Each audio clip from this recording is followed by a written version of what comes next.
Uh,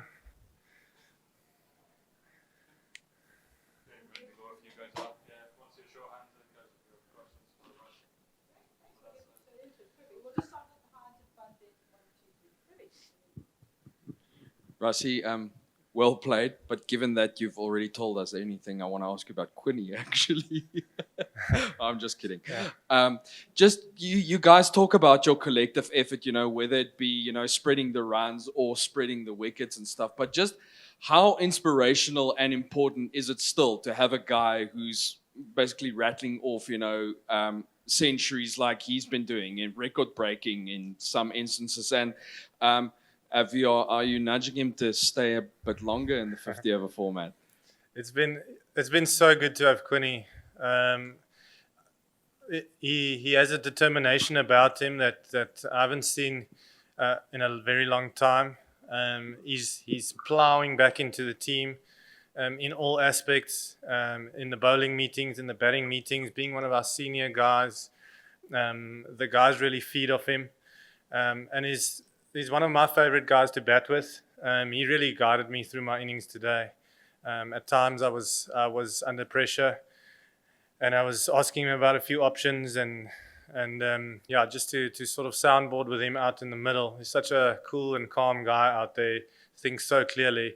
Yeah, it was just great to bat with him. But he's been brilliant in the last few weeks. Like I said, very determined, and he's not all talk. He does it out on the field, and I think that's really inspirational for us as a team and the rest of the guys in the team to see a guy like that really come up with the goods.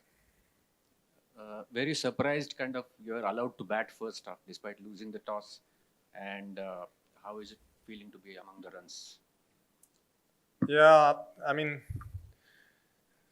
I I keep telling the guys I love when we lose the toss because like I feel like when the toss is ball first you're looking to strike up front and put the batting team under pressure and we would have batted first as well today because last night we had training and it was swinging around a bit. We knew that the dew might come in later, but I think that's a brilliant thing of our bowling attack. They struck early, and we never even got to a place where the dew played a massive role. So yeah, very happy to bat first again today, and we keep refining the way we want to play, and we were really good at times today, but also yeah, I just was speaking to Classy just now in the change room, and we probably left a few runs out there still. So there's definite places to improve. So we'll look at that tomorrow.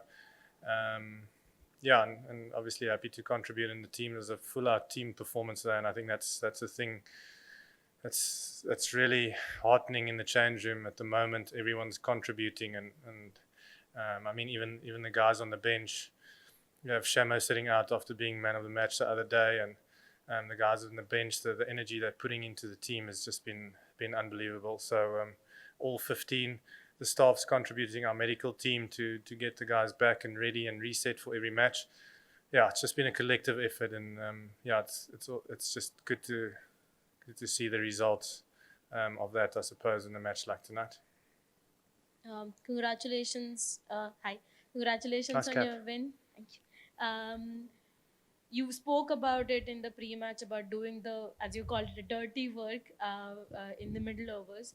First of all, what does that dirty work on in the practice and on the pitch looks like to you? And what is when batting first? There have been scores 300 plus every time. What is the method to that madness that South Africa has managed to achieve while batting first? I think I feel like all the teams these days, if you don't take wickets, guys will score big against you. And for us as a top order, it's finding that balance between being attacking and scoring runs, and also setting the base up for the middle order to come in. At a stage, Quinn and I were talking about 300, 320 maybe, if it all goes to plan. But I mean, we've seen so many times what our middle order can do when they get a platform. and luckily today again we could give it to them, and they got us to about 360, which was a really good score. We knew it was a good score, but we also knew it's a decent batting wicket, and the bowlers still had to play their part, and they did that from the start. Rassie, can you just talk a little bit about how you paced the innings, and then you said like Quinny helped you with a little bit of shot selection. Like, what kinds of things were you looking to do? Yeah, we felt they bowled pretty well up front. They didn't give us much, and that's the nature of their team. Obviously, Southern bowled very experienced, very skilled bowlers, and same for Matt Henry, to be honest. And with their finger spinners, Santner is a guy who probably has some of the best control in the world when he bowls.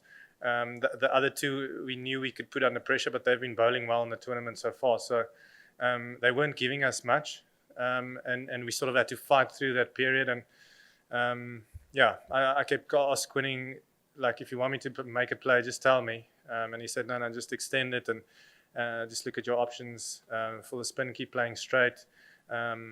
Keep being really relentless if it's in your area, but if it's not, respect it, because we know how these guys bowl and they're very disciplined with the ball. So, yeah, I mean, it's tough to think of an example now, but I think Mitch Santner was really tough to play today, and at the end of the day, he went for 58 in his 10. So that shows us, like, you know, we don't always have to be in fifth gear. We can play sort of in third gear to start with, and maybe at the end up it a little bit. 10 overs for 58, we were really happy with him because we felt he bowled really well. It was really tough to score off him, especially. Rassie, I can think of a few World Cups in the past where you guys going into a game against a side like India and the way they're playing and everything else would have been quite daunting for South Africans. But now you get the feeling that South Africans are actually looking forward to that. I'm sure you guys are as well, but you know, do you think is it safe for South Africans to look forward to that game? Definitely, I think what we've done really well is in this campaign is we're really just focusing on what we want to do and how we want to play it. In our match review meetings, we keep looking at the numbers with the coaches, and so far in this tournament, by most metrics, we're stacking up pretty well. So at the end of the day, it's almost irrelevant who's in front of you. We know if we play the way we want to play and execute how we want to and take the correct options, especially under pressure, then sort of the result is sort of a byproduct of that. So obviously playing India in India is a massive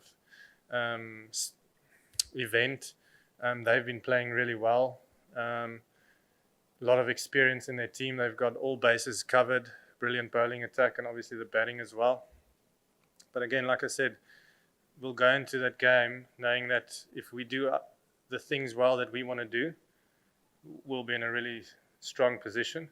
The challenge is to, under pressure, to stay with that, and that's what we'll look to do. But I mean, we've played them here before and we've beat them here before, so in a sense, it's, even though it's a World Cup, it's not really too much different. We won't be looking at that too much. Yeah, if that answers your question. Kan ek in Afrikaans? Sean Pollock het glo op die TV gesê dat, en hy het in Afrikaans gesê dat dit gelyk het asof jy kopwurms gehad het in die vir die eerste deel van jou beurt met verwysing na, jy weet, dit was moeilik geweest. Maar dit lyk amper asof dit bietjie van 'n tema is in baie van jou beurte, dat jy dalk nie so vrylik begin en dan later opbou en dan, jy weet, met daai groot houe kom.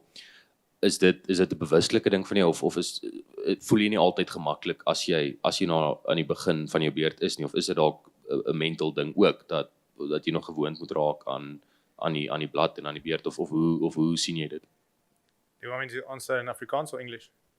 English. So it's largely dependent on conditions. I think, like I mentioned earlier, as a top order, finding that balance between the risk you want to take and the rate you want to go at, and also limiting risk. So for me today, the conditions weren't as free flowing like we've had. In Mumbai, for example, the conditions were really good. So once Riza and I in that England game got going, it's a fast outfield. It was a really good wicket to bat on. Then you can really play good cricket shots and you sort of stay with a runner ball strike rate fairly easily.